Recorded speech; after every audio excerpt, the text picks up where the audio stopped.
नमस्कार दोस्तों, मैं हूं लोकेंद्र और क्राइम तक में आपका बहुत बहुत स्वागत है। और आज मेरे साथ जो कैमरे पर हैं आसिम हैं, हमारे सहयोगी। और आज की जो कहानी है या वारदात है वो मुंबई की है और पिछले साल जून की ये वारदात है। तारीख थी 15 जून 2019 और इलाका था वडाला। मुंबई का वडाला इलाका था। यहाँ पे एक लोकेलिटी पड़ती है जिसका नाम है गणेश नगर। गणेश नगर में पुलिस को सुबह सुबह एक कॉल मिली कि एक बंदा बेसुध पड़ा हुआ है और देखने से लग रहा है कि शायद उसकी जान जा चुकी है। जब ये पीसीआर कॉल की गई तो पुलिस की जो टीम थी पहले वो मौके पे पहुंची और उसके बाद उन्होंने फौरी तौर पे जो ऊपर सरसरी निगाह से देखा जाता है तो उन्होंने बॉडी को देखा, जो भी बंदा पड़ा हुआ था। और उसको देख के पुलिस को थोड़ा अंदाज़ा हो गया था कि शायद इसमें जान अब अभी रही नहीं है। लेकिन हमेशा ये होता है कि कई बार ऐसा भी होता है कि नर्व्स चली जाती है, उसके बाद भी अगर उसको अस्पताल लेके जाया जाता है किसी शख्स को, तो डॉक्टर वहाँ पे जाके उसको रिट्रीव कर लेते हैं, उसकी नर्व्स भी दोबारा लौट आती है और इवन सीपीआर वगैरह करके कभी कभार तो बंदा बिल्कुल सही हो जाता है। तो यही सोच के जो पीसीआर की टीम थी उसने उस शख्स को वहाँ से उठाया और उसको उठाने के बाद वो पास का जो भी सरकारी हॉस्पिटल होता है वहाँ लेके गए। और जब सरकारी हॉस्पिटल वो पहुँचे तो वहाँ पे जब उसको चेक किया गया तो डॉक्टरों ने बोला कि इसकी जान जा चुकी है। अब जान जा चुकी है तो पुलिस ने जो बॉडी है उसको पोस्टमार्टम के लिए भेज दिया और उसके बाद पोस्टमार्टम का इंतज़ार करने लग गई। दूसरी तरफ अब पुलिस को ये पता करना था कि ये जो बॉडी है वो किसकी है, क्योंकि अभी तक कोई आइडेंटिफिकेशन नहीं मिल सका था। तलाशी ली थी, तलाशी में भी पुलिस को ऐसा कुछ नहीं मिला कि मालूम चल सके कि इस बंदे का नाम क्या है, कहाँ का रहने वाला है। ये सारी चीज़ें उसके बारे में मालूम नहीं चल पाई थी। पुलिस ने आसपास के जितने भी थाने थे मुंबई के वडाला इलाका के, वहाँ से पता करना शुरू किया। वडाला इलाका का भी जो थाना पड़ता था वहाँ पे भी पता शुरू करना शुरू किया तो मालूम चला कि एक मिसिंग कंप्लेंट आई है और ये मिसिंग कंप्लेंट है उसी गणेश नगर इलाके के रहने वाले विजेंद्र नकटे नाम के एक शख्स की। 27 साल इसकी उम्र है और परिवार ने बताया कि ये 14 जून 2019 से ही ये सुबह निकला था, 14 जून 2019 को, और उसके बाद ये लौट के नहीं आया पूरे दिन, यानी 14 जून का पूरा दिन। और उसके बाद जो 15 जून की रात है, 14 जून की रात है, उसमें भी नहीं आया और ये 15 जून को सुबह तक नहीं पहुंचा था। तो पुलिस ने पता किया और इस तरीके से जब एक बार पहचान हो गई इसकी तो तफ्तीश जो है उसको आगे बढ़ाया गया। इस बीच पुलिस ने डॉक्टरों से पूछा कि क्या वजह हो सकती है, क्योंकि पोस्टमार्टम तब तक हो चुका था। हालांकि जब पोस्टमार्टम किया जा रहा था तो जो बॉडी थी उसके ऊपर से शराब की काफ़ी बदबू आ रही थी। तो पुलिस ने इस पूरी बॉडी का पोस्टमार्टम किया और कोई भी अंदरूनी चोट बॉडी पर नहीं थी, यानी कोई सर वर पे इस तरीके की चोट नहीं थी कि किसी भारी हथियार से वार किया हो, या फिर गले पे कुछ स्ट्रैंगुलेशन के निशान नहीं थे। नाक में कोई खून का क्लॉट नहीं था। ज़्यादातर ये होता है कि अगर आप किसी का अगर कोई हत्या गला घोंट के की जाती है तो वहाँ पे निशान पड़ जाते हैं, लेकिन अगर आप किसी का दम घोट के, यानी स्मॉदरिंग, कुछ मुंह पे चीज़ रख के, कोई कपड़ा या तकिया या कुछ भी चीज़ रख के अगर आप किसी का मर्डर करते हो तो ज़्यादातर ये होता है कि जो नाक होती है उसमें से खून आ जाता है। तो पुलिस ने पूछा कि ऐसी स्मॉदरिंग वगैरह वाली तो कोई बात नहीं है, तो उसने बताया कि स्मॉदरिंग वाली भी बात नहीं है। और हमको अभी तक की जो पोस्टमार्टम रिपोर्ट जो हम लोगों ने पोस्टमार्टम किया और जो इनिशियल पोस्टमार्टम रिपोर्ट है उसके हिसाब से हमको ये लग रहा है कि इस शख्स की जो जान है वो ज़्यादा शराब पीने की वजह से गई है। तो पुलिस ने जो ये जो मरने वाला शख्स था विजेंद्र नकटे, इसके परिवार को इन्फॉर्म किया और परिवार भी जो है वो पहुंच गया पोस्टमार्टम हाउस। और उन्होंने बताया इस तरीके के अभी जो पोस्टमार्टम हुआ है उसमें ये सारी बातें सामने आ रही हैं कि इसने ज़्यादा शराब पी ली थी जिसकी वजह से इसकी मौत हुई है। परिवार से भी पूछा गया कि क्या शराब पीता, तो परिवार ने भी बोला कि हाँ, अक्सर शराब पिया करता था और आदी था शराब का। लेकिन परिवार का ये कहना था कि हो सकता है कि शायद ज़्यादा शराब पी ली हो, इसकी वजह से इसकी मौत हो गई हो। परिवार बॉडी ले जाता है, अंतिम संस्कार हो जाता है और मामला जो है आया गया हो जाता है। लेकिन इस पूरे मामले की जो तफ्तीश या पहले जो मौका जब बॉडी मिली थी, जो पहले मौके पे जो पीसीआर का एक कांस्टेबल था, वो जो गया था, जो टीम थी पीसीआर की उसमें से एक कांस्टेबल था, उसके दिमाग में एक बात बार बार घूम रही थी।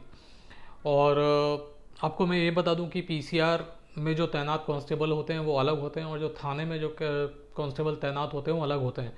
यानी पीसीआर की जब कॉल होती है तो पीसीआर की जो टीम होती है वो मौके पर जाती है और मौके पे जो भी कार्रवाई करनी होती है या फिर बॉडी को पोस्टमार्टम हाउस तक, अस्पताल तक लेके जाना होता है, वो ये सब कुछ काम करती है। और उसके बाद ये जो पूरा मामला है ये थाने की जो पुलिस टीम होती है उसको ट्रांसफ़र हो जाता है और थाने से एक इन्वेस्टिगेटिव ऑफिसर जो है वो पूरे केस की तफ्तीश करने के लिए लगाया जाता है।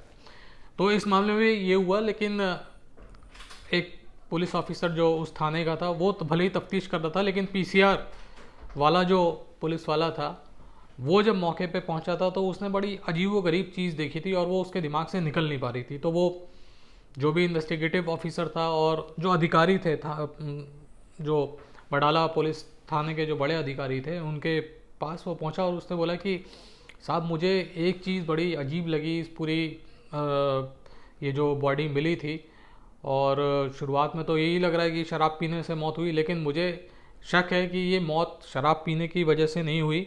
और हालांकि विसरा की जो रिपोर्ट है वो भेज दी गई थी, तो उसका ये कहना था कि विसरा की रिपोर्ट आने में करीबन 6 महीने तक का वक्त लग जाता है। और ऐसे में अगर ये 6 महीने तक हम लोग ने इंतज़ार किया तो ये जो इस मामले में जो आरोपी हैं, क्योंकि वो बोल रहा था पुलिस वाला कि मुझे शक है कि ये स्वाभाविक मौत नहीं है बल्कि मर्डर किया गया है, तो इस मामले में जो आरोपी हैं वो कहीं पे भाग जाएंगे और हमें उनको पकड़ना मुश्किल हो जाएगा। तो बड़े अधिकारी जो थे उन्होंने पूछा कि भाई ऐसी क्या बात है कि तुम्हें लग रहा है कि ये स्वाभाविक मौत नहीं है बल्कि मर्डर है। तो उसने बताया कि जब हम लोग मौके पर गए थे और जहाँ पे हमें उसकी बॉडी मिली थी उसके पास उसकी चप्पलें रखी हुई थी और चप्पलें भी बड़े करीने से रखी हुई थी, यानी बॉडी जो थी उसके बिल्कुल पास में चप्पलें रखी हुई थी और बिल्कुल पोजीशन जो होती है, एग्जैक्ट पोजीशन, जो सही पोजीशन होती है चप्पल रखने की, वो रखी हुई थी। अब उसने बोला कि आप सोचिए कि कोई आदमी जिसकी शराब पीने से मौत हुई हो और उसके पाँव में चप्पलें भी रही हो और उस तरीके से उसने जो चप्पलें अपनी मौत से पहले उतार के अपनी बाजू में रख दी हों, तो उसने बोला कि ऐसा कौन करता है। ज़्यादातर तो ये होता है कि अगर कोई शराब पी के जा रहा है और इतनी ज़्यादा उसने शराब पी रखी है कि उसको अपना होश हवास नहीं है और इतनी ज़्यादा शराब की उसकी वजह से उसकी मौत हो जाए, तो ऐसे में उसके पाँव में चप्पल का रुकना बहुत मुश्किल बात है। तो उसने बोला कि अगर कायदे से अगर ये मौत शराब पीने की वजह से हुई होती तो ये जो चप्पलें थी ये हमको जो मौका है उससे बहुत दूर मिलनी चाहिए थी या फिर हमें मिलनी ही नहीं चाहिए थी, क्योंकि अगर किसी आदमी ने इतनी सारी शराब पी है तो मुझे नहीं लगता कि वो अपने होश हवास में होगा और उसकी चप्पलें कम से कम उसके जब उसके पाँव ही उसका साथ नहीं दे रहे तो जाहिर सी बात है उसकी चप्पलें भी उसका साथ नहीं दे रही होंगी। तो जो आला अधिकारी थे पुलिस के उनको लगा कि ये बिल्कुल वैलिड पॉइंट है और इस पर इन्वेस्टिगेशन की जानी चाहिए कि इतने करीने से बढ़ने वाला अपनी चप्पल क्यों रखेगा और वो भी इतनी ज़्यादा शराब पीने के बाद। तो पुलिस ने पता करना शुरू किया कि आखिरी बार ये जो विजेंदर था ये किसके साथ देखा गया था और कई सारे लोगों से पूछताछ करी पुलिस ने। तो आखिरी बार जब इसकी बॉडी मिली उससे पहले विजेंदर को किसी ने किसी के साथ नहीं देखा, लेकिन कुछ बातें ऐसी थी जिसे पुलिस को पता करना था कि कहीं ऐसा तो नहीं है कि कोई प्रेम प्रसंग का चक्कर हो, उस वजह से शराब पिलाई गई हो और उसमें कुछ मिला दिया गया हो, और या फिर कोई निजी रंजिश तो नहीं है। तो इस सारी जो पुलिस के जो सवाल थे उनका जो जवाब था वो केवल और केवल जो परिवार था वो दे सकता था। तो पुलिस ने जो विजेंदर नकटे है इसका जो भाई था उसको बुलाया और उससे पूछताछ करनी शुरू करी कि तुम बताओ कि हमें लग रहा है कि तुम्हारा जो भाई है उसका कत्ल किया गया है और हमें नहीं लगता है कि इसकी मौत ज़्यादा शराब पीने से हुई है। तो उसने बताया कि जिस लोकेलिटी में वो रहता है, उसी लोकेलिटी में एक लड़की जो है काजल, वो रहती थी। विजेंदर और काजल के बीच में रिलेशनशिप थे और काफ़ी लंबे समय से रिलेशनशिप थे। करीबन 5 साल तक वो एक साथ रहे थे, लेकिन अभी कुछ दिन पहले, 2 साल पहले, यानी 2017 में काजल की जो शादी थी वो सतारा में हो गई।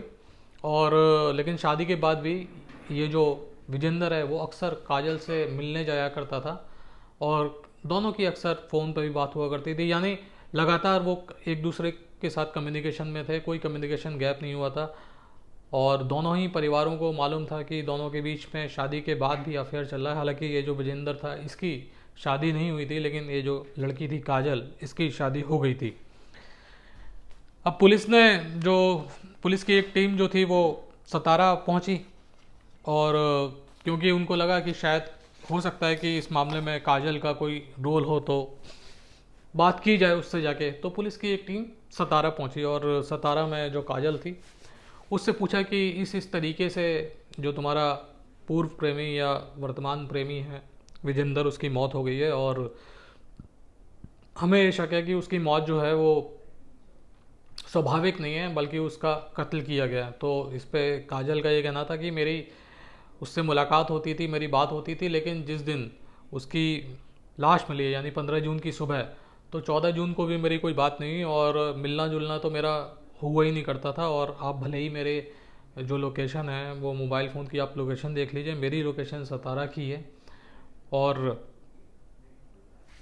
बाकी के जो आसपास के जो लोग हैं उनसे आप बात कर लीजिए और जितनी भी आपको तफ्तीश करनी है उस तरीके से आप तफ्तीश कर लीजिए। तो पुलिस को लगा कि शायद सही ही बोल रही होगी, तो पुलिस ने अपना तफ्तीश जारी रखी और पुलिस ने और खोजबीन करनी शुरू करी। तो पुलिस ने जब अपना और लोगों से बातचीत करनी शुरू करी, इलाके के लोगों से, तो इलाके के लोगों ने ये बताया कि ये जो विजेंदर है ये आखिरी बार काजल जो है उसका जो परिवार है वो वडाला इलाके में रहता था, उनके वहाँ पे गया था। और ये लोगों ने ये भी बताया था कि उस दिन ये जो काजल है उस दिन वो वहीं पर मौजूद थी, वडाला में ही। हालांकि जो काजल थी वो अपनी मौजूदगी का जो बता रही थी कि वो सतारा में थी और वो ये भी बोल रही थी कि उसके मोबाइल फ़ोन की लोकेशन वगैरह जो है वो आप चेक कर लीजिए या फिर अपने आसपास मेरे परिवार से पूछ लीजिए या फिर आसपास के लोगों से पूछ लीजिए। मतलब कि जितने भी वो दावे कर सकती थी, उसको लग रहा था कि शायद पुलिस के सामने वो जितने भी दावे पेश करेगी उससे पुलिस का भरोसा उस पर इतना ही ज़्यादा होता जाएगा और हो सकता है कि वो इस पूरे मामले से बच जाए। लेकिन पुलिस जो थी वो बिल्कुल काजल के पीछे ही पड़ गई थी और पूरी तफ्तीश कर रही थी वो। तो इसी तफ्तीश के क्रम में जब आसपास के लोगों से पता चला कि 14 जून की रात को आखिरी बार विजेंदर जो है ये काजल के घर पे आया था और उस दिन काजल भी वहाँ पे मौजूद थी और वहीं पे इसने खाना खाया था और खाना खाने के बाद ये घर से निकल गया। हालांकि जब वो घर से निकला था तो उसकी मौत हो गई थी और इसके बाद सुबह उसकी लाश मिली।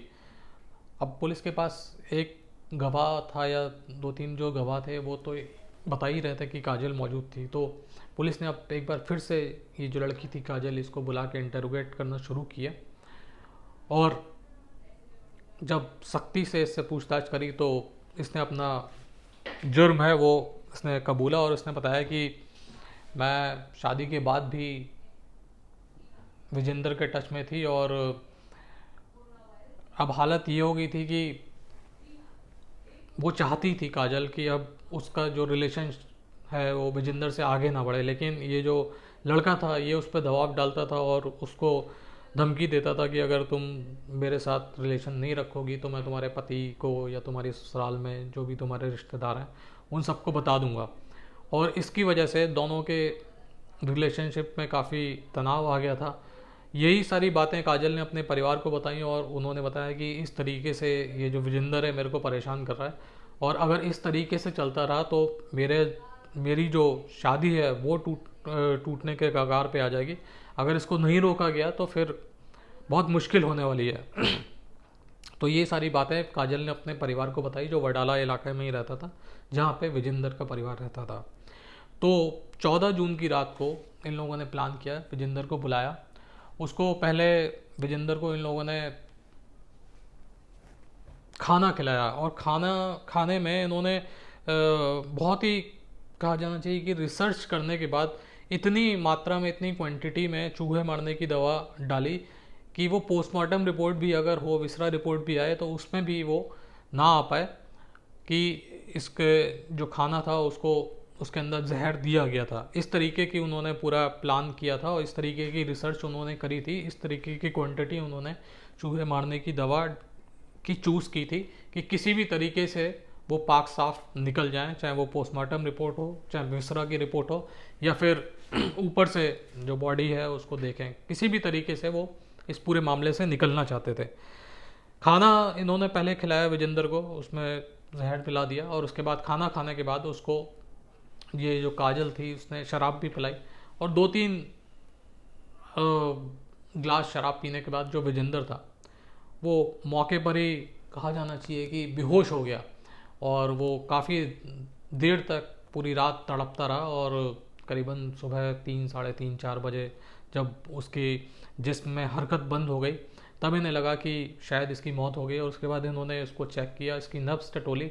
जब इनको नब्ज़ नहीं मिली तो इन्होंने ये जो विजेंदर था इसको उठाया, और उठाने के बाद गणेश नगर वडाला का जो सुनसान इलाका था वहाँ पे इसको ले जाके रख दिया।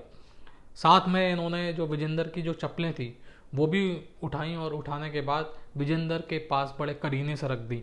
और बस यही जो करीने से रखी हुई चप्पलें थी, इसने पुलिस का जो दिमाग था वो घुमा दिया, और इन चप्पलों ने इस पूरे मर्डर केस को सॉल्व कर दिया।